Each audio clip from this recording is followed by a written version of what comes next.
रामकृष्ण अरे रामकृष्ण हरी रामकृष्ण हरी रामकृष्ण हरी रामकृष्ण हरी. भूक लागली की मग आपल्याला हे कसं म्हणायचं ते जड जातं. परंतु आम्हाला एक विचार शिकवला जातो ट्रेनिंगमध्ये 5-5 दिवसातो. ते म्हणजे भूक सुद्धा एक विचार आहे. म्हटलं काय सांगितलं, भूक सुद्धा एक विचार आहे. 5 दिवस तिला काहीच खायला देत नाही, फक्त ज्यूस असतो. आणि म्हटले तिथं खरोखर भूकच लागत नाही नंतर. तर आपली वारी हा आनंदाचा प्रवास या पंढरपूरमध्ये आला आणि खरोखर प्रत्येकामध्ये जी एक ओढ असते विठ्ठल दर्शनाची ती प्रत्येकाची पूर्णत्वास गेलेली आहे. परंतु आपण जी वारी करतो ती वारी आनंदाची सुखाची करण्यामागे प्रत्येकाचं एक योगदान असतं. आज आपण त्या वारीचा ह्या विठ्ठल दर्शनाचा एक अनुभव घेणार आहोत. तर हे असे इकडे तिकडे बसलात ना, मग अशी रांगेत जर बसले एकामागे एक व्यवस्थित तर असं रांग वाटत अशी. कसंही बसण्यापेक्षा आपण सगळे शिस्तीचे पायीक आहोत, संतांच्या वारीत आहोत. असे इकडे तिकडे बसण्यापेक्षा असे सरळ रांगेत बसतात. आणि रांगेत बसलं की थोडी एकमेकांना हात लागत नाही, पाय लागत नाही, कोणाची कोणाला त्रास होत नाही. त्या अगोदर आपण डोळे बंद करून 3 ओंकार घेऊया. ओमने सुरुवात करूया. चपात्या करण्यासाठी काही महिलांची आवश्यकता आहे. काही माता भगिनी त्या ठिकाणी जा आणि त्यांना मदत करा.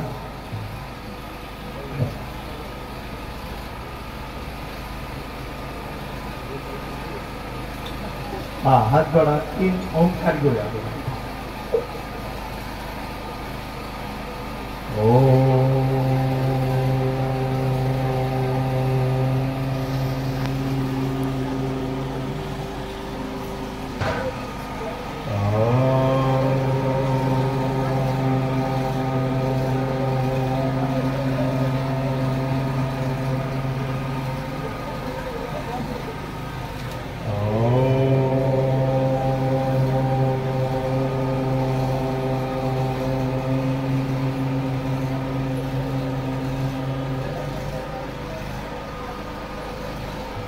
तसेच डोळे बंद ठेवायचे आहेत. प्रत्येकाने आपापले डोळे बंद असतील.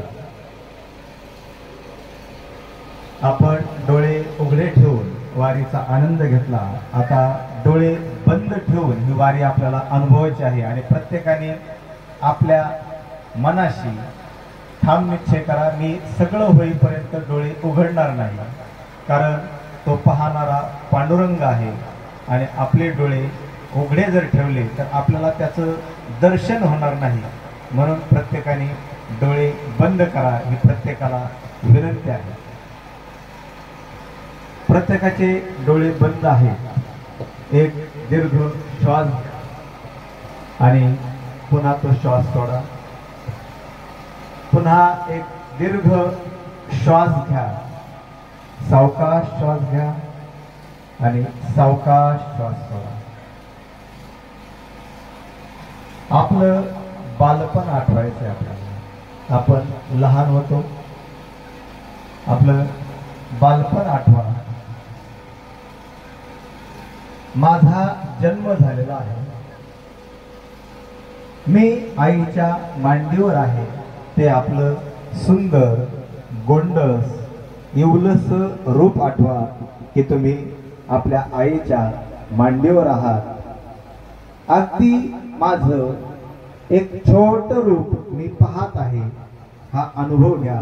तुम्ही तुमचं अगदी लहान असतानाचं जे आईच्या मांडीवर असणारं रूप आठवा. ते बालपण डोळे भरून पाहून घ्या. तुम्ही अगदी छोटे आहात, आईच्या मांडीवर खेळत आहात.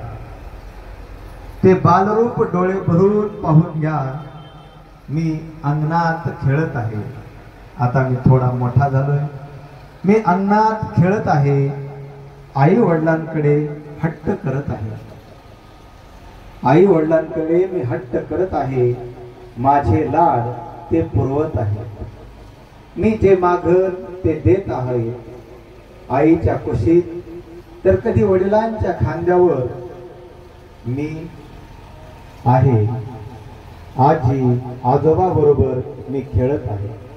कधी आईच्या कुशीत वडिलांच्या खांद्यावर मी आहे, आजी आजोबांबरोबर मी खेळत आहे, गप्पा गोष्टी करत आहे. आपलं ते लहानपणाचं बालरूप आठवा. मी आता हळूहळू मोठा होत आहे, मी आता हळूहळू मोठा होत आहे. मित्रांबरोबर विटी दांडू, कबड्डी, लगोरी, सूरपारंब्या, चंपुल्या, खडे खेळत आहे. आपले लहानपणीचे खेळ आठवा. आपल्या सवंगड्याबरोबर जे खेळ खेळत होतात ते खेळ आठवा आणि ते खेळ खेळतानाचा तो अनुभव घ्या. खेळताना आनंद होत आहे. शेतात रानावनात जात आहे कधी मी, कधी शेतात रानावनात जात आहे, गुरे सांभाळत आहे. शेतात भाजी भाकरी बरोबर रानातली फळे, आंबा, बोर, चिंच याचा आस्वाद घेत आहे. कधी गुरे दुसऱ्याच्या शेतात गेली की शेजाऱ्यांची बोलणी, कधी मार खावा लागला. दुसऱ्याच्या शेतातील हरभरा, ज्वारीची कणस, टरबूज, आंबा, चिंचा चोरून खाल्ल्या. ज्यावेळेस हे मला कळालं त्यावेळेस वडिलांनी मला मारलं हे मला आठवत आहे. तो मार म्हणजे वडिलांचे संस्कार प्रेम होते. तो मार म्हणजे वडिलांचे संस्कार प्रेम होते ही जाणीव होत आहे. शाळेतले दिवस किती आनंदाचे होते, किती मजेचे होते. कधी अभ्यास करायचो, कधी अभ्यासाचा कंटाळा यायचा, कधी गैरहजर असल्यामुळे शिक्षकांचा मार सुद्धा खावा लागला. हे दिवस मला आठवत आहे.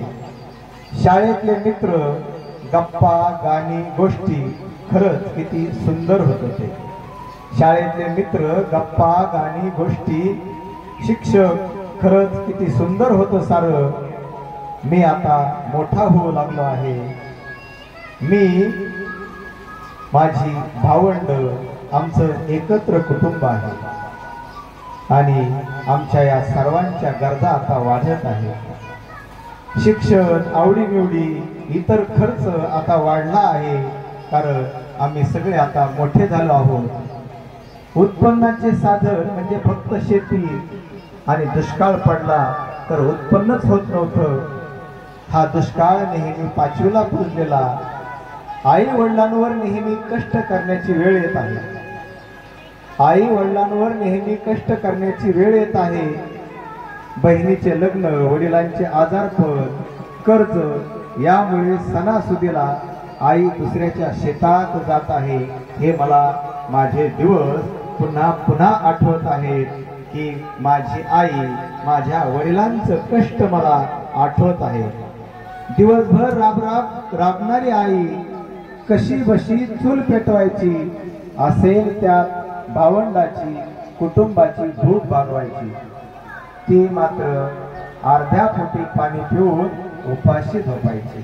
ती मात्र अर्ध्या पोटी पाणी पिऊन उपाशी झोपायची. आयुष्यभर वडिलांचे फाटके कपडे, आईची ती 2 रंगांची साडी आजही माझ्या डोळ्यासमोर दिसत आहे. वडिलांचे फाटके कपडे, आईची ती 2 रंगांची साडी मला अजूनही आठवत आहे. माझ्यासाठी त्यांनी संपत्ती कमवली आणि वडिलोपार्जित संपत्ती त्यांनी जतन केली. त्यांनी परिस्थितीची, कष्टाची जाणीव मला कधीच होऊ दिली नाही. माझ्या सुखाचा, आनंदाचा विचार सतत करणारे माझे आई वडील यांचा मी ऋणी आहे. माझ्या सुखाचा, आनंदाचा विचार करणारे माझे आई वडील यांचा मी शतशः खूप खूप ऋणी आहे. त्यांच्यामुळेच मी घडलो, तेच खरे माझे दैवत आहेत. माझे लग्न झाले, संसार सुरू आहे. सुदैवाने चांगला पती, चांगली पत्नी मिळाली. माझा संसार सुखाचा सुरू आहे. माझा संसार सुखाचा सुरू आहे. यश अपयश, सुख दुःख, चांगलं वाईट अनुभव, हे सारे प्रसंग यातून मी पुढे जात आहे. मी कुटुंबात, समाजात तोच तो संघर्ष, तेच ते ताणतणाव, तेच ते जीवन, मी सारखं तेच अनुभवत होतो.